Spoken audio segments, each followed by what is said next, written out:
એટલો જૂનો અને એટલો ઊંચો એ આપણે ગર્વ લેવા જેવો આપણો ઇતિહાસ છે. સોમનાથ પર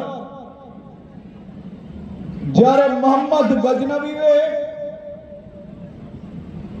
આક્રમણ કર્યું ત્યારે રાજપૂત રાજાની પડખે ઢાલ બનીને ઊભો રહેનારો અને સોમનાથની રક્ષા કાજે હસતા મોડે શહીદ થનારો મારો વેગળો ભીલ હતો.